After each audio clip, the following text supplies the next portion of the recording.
तीन भुवन में शार, वीतिराग विज्ञानिता, शिव स्वरूप शिविकार, नभमुद्रयोगी सभार की। लोलानंदानंद से परमेश्वरी भगवान की जय। 1000 श्री महावीर भगवान की जय। परम पूज्य श्री पराग सागर जी महामुनिराज की जय। महानुभाव, हम सभी अंतिम तीर्थेश महावीर भगवान के शासन काल में विराजमान हैं। उन्हीं की दिव्य देशना का रसपान कर रहे हैं 6 ढाला के माध्यम से। यहाँ पे चौथी ढाल का 5वां नंबर का श्लोक है। ज्ञानी और अज्ञानी की कर्म की नजरा में अंतर के बारे में जान रही हैं। कोटि जन्म तपि तपि ज्ञानी बिन कर्म झरी, ज्ञानी के छिन माही ती गोप्ती ते सहज टलेती, मुनि व्यक्ति धार अनंति बार ग्रीब की उपजायो, पेन जियातम विनाश के लिए न पायो। यहाँ पर बताया जा रहा है कि सम्यक ज्ञान की महिमा को जान लिया और परमात्मा मृत जन्म जरा मृत्यु का विनाश करने वाले दौलत राम जी हाँ ज्ञानी और अज्ञानी के माध्यम से कर्मों की नजरा के बारे में बतला रहे हैं कि कैसे होती है। तो बोले आचार्यों ने अपने यहाँ पे पूर्वार्जित जो आपने कर्म को पिछले भवों में इकट्ठे किए थे वो एक देश शायद होना निर्जरा है, और यह अपाक निर्जरा जो होती है वो ध्यान तप साधना के द्वारा कर्मों का क्षय हो। एक समय के पूर्व की ही बुला लेना, समय से पहले हम जिन चीजों को पहले बुलाकर वो निशीन हो जाते हैं, कर्म झड़ जाते हैं। यह ज्ञानी और अज्ञानी की निर्जरा की चर्चा हो रही है। तो अज्ञानी जीव जो होते हैं करोड़ों वर्षों तक, हजारों वर्षों की बात नहीं कर रहे हैं, करोड़ों करोड़ों वर्षों तक जो तप करने के बाद भी निश्चय रत्नात्रय के अभाव में विशिष्ट गुण श्रेणी निर्जरा नहीं होती है। और अज्ञानी जीव इतना तप करने के बाद कर्मों को नष्ट नहीं कर पाते, और ज्ञानी जीव उतने ही कर्मों की निर्जरा ते गुप्ति के द्वारा कि मन वचन और कर्म, ये होती 3 गुप्ति, इनके द्वारा वो स्थिर करके अपनी जो कर्मों की निर्जरा क्षण भर में कर लेते हैं। अब बताएं कि ज्ञानी अल्प समय में संपूर्ण कर्मों का क्षय करके वो अपना कल्याण कर लेता है। अब ध्यान रखना कि कर्मों की प्रथम भूमिका होती है संवर। यदि संवर के बिना साधु के कर्मों की अपाक नजरा नहीं होती। कौन सी नजरा होगी? तो बोले अविपाक नजरा होगी, नहीं होती है, शाविपाक नजरा होगी। जब तक ये नवीन जल का प्रवेश होता है, सरोवर जैसे सूख पाएगा, वैसे कर्मों की नजरा तो आत्म सरोवर कैसे सूखेगा? मतलब जो पुराने कर्म पड़े हुए हैं वो कैसे सूखेंगे? तो बोले कषायों का नीर जब तक आत्मा सरोवर प्रवेश करता है, जब तक कर्मों की नजरा नहीं होती। इसीलिए हमें ये ध्यान रखना है कि जो पुराने हमारे जो पड़े हुए हैं कर्म, उनको पहले हमें नष्ट करना है। तो वो कर्म कैसे नष्ट होते हैं? तो बोले यहां पर संवर की समस्या। संवर मतलब होता है कि जो हमारे कर्म है वो सम्यक दर्शन, सम्यक ज्ञान और सम्यक चारित्र के साथ में आप उन कर्मों को नष्ट करते हैं तो वो आसान से कर्म होते हैं। ज्ञानी और अज्ञानी में क्या अंतर है? तो बोले ज्ञानी जीव सम्यक के बिना अज्ञानी है, जिन्हें सम्यक के साथ में तप साधना की है वो ज्ञानी है।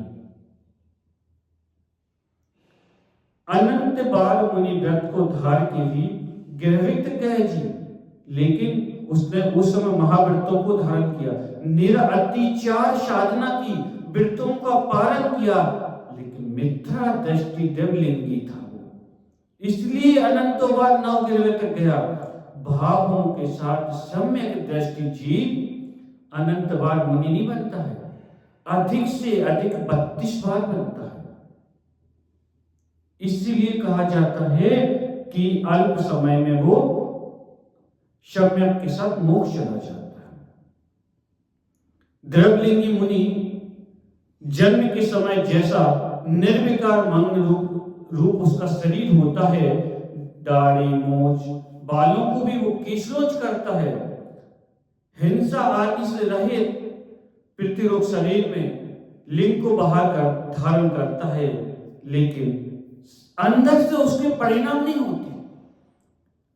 बाहर से तो वो दिखेगा कि द्रव मुनिराज हैं, लेकिन अंदर से उनके वो इतने निर्मल परिणाम नहीं होते। वो होते द्रवलिंगी, वो भावलिंगी, जो बाहर से परिग्रह से रहित हैं, आराम से रहित हैं और उपयोग और योग की शुद्धि से युक्त हैं, मान कषाय से रहित हैं, आत्मा में अपने लीन हैं, ऐसी साधु भावलिंगी होते हैं।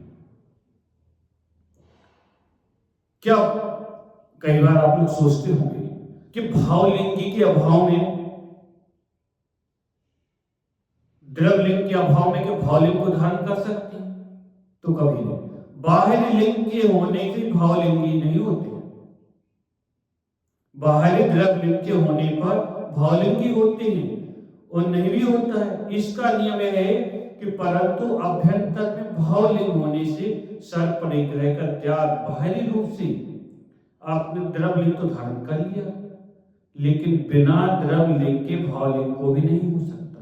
पहले तो द्रव से ही लेना पड़ेगा, फिर उसके बाद में भावलिंगी बनोगे। द्रवलिंगी पहला, दूसरा, तीसरा, चौथा, 5वां गुण स्थान होता है द्रवलिंगी मुनि का।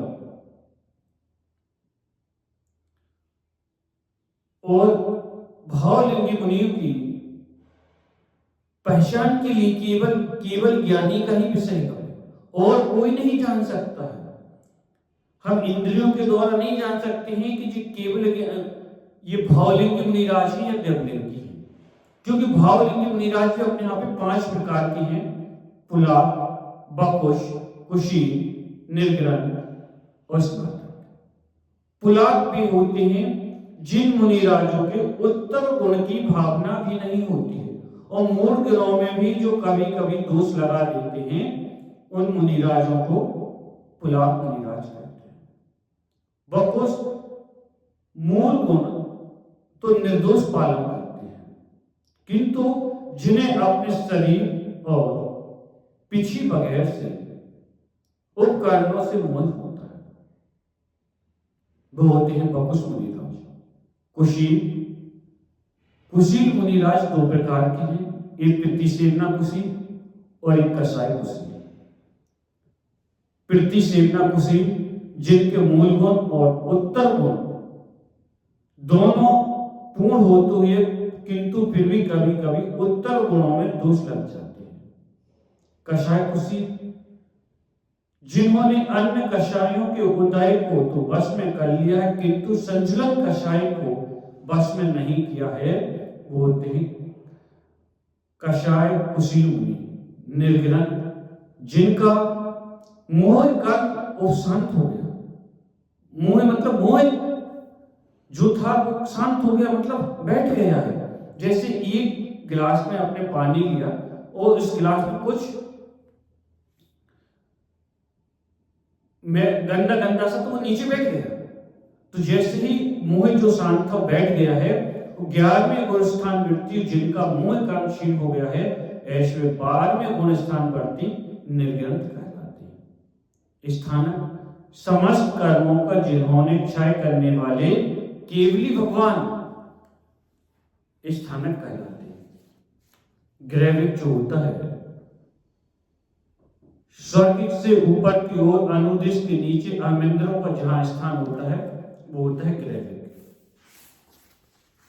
वहां पर इस जीव ने एक दो बार नहीं, अनंत बार वहां पर जन्म लिया है। जैसे अज्ञानी कमठ के जीव ने महीपाल की पर्याय में तप कर रहा था, भाई कर्मों की निजरा नहीं कर पाया। पार्श्वनाथ के स्वामी ने तप करके संपूर्ण कर्म को नष्ट कर डाला। महावीर भगवान के जीव ने मारीची की पर्याय में खूब साधना की और वहां पर भी उसने 363 मतों की स्थापना की। उस पर्याय में भी साधु था, परंतु अज्ञानता बस कसाय, बस एक कूड़ा कोड़ी सागर तक भटकता रहा, कर्मों का क्षय नहीं कर पाया। क्यों? क्योंकि वो उस समय कसाय का निशान नहीं किया था, उसने कसाय को नष्ट नहीं किया था। परम ज्ञानी अवस्था को प्राप्त उसने तीर्थी की समस्त को पर्याय में समस्त कर्मों का क्षय करके निर्माण को तभी प्राप्त कर सकता है जब वो अपनी सम्यक दर्शन, सम्यक ज्ञान, सम्यक के साथ में धारण करता है। और उसने जब ज्ञान के साथ में निजरा को आत्मसात किया तो उत्तम केवल ज्ञान सहित कर्म निजरा किया, तब जाकर उसने निर्माण को प्राप्त किया था। नहीं तो बिना सम्यक ज्ञान के जो वो तप कर रहा था वो है गज स्नान। जैसे कि हाथी नदी में नहाने गया, खूब नहाया, नहाने के बाद आकर रेती डाल लेता है, तो वैसे ही कि वो तप तो कर रहा है किसके लिए? भौतिक सुख सुविधाओं के लिए, आत्मा के सुख के लिए नहीं, आत्मा के कल्याण के लिए वो साधना नहीं कर रहा है। इसीलिए इस बात का ध्यान रखिए कि जब भी हम साधना करें सम्यक दर्शन, सम्यक ज्ञान और सम्यक के साथ करेंगे, जिससे कि हमारे जो कर्म हैं वो झड़ सके और हम एक दिन की वृत्ति को प्राप्त कर सके। बोले महावीर भगवान की जय।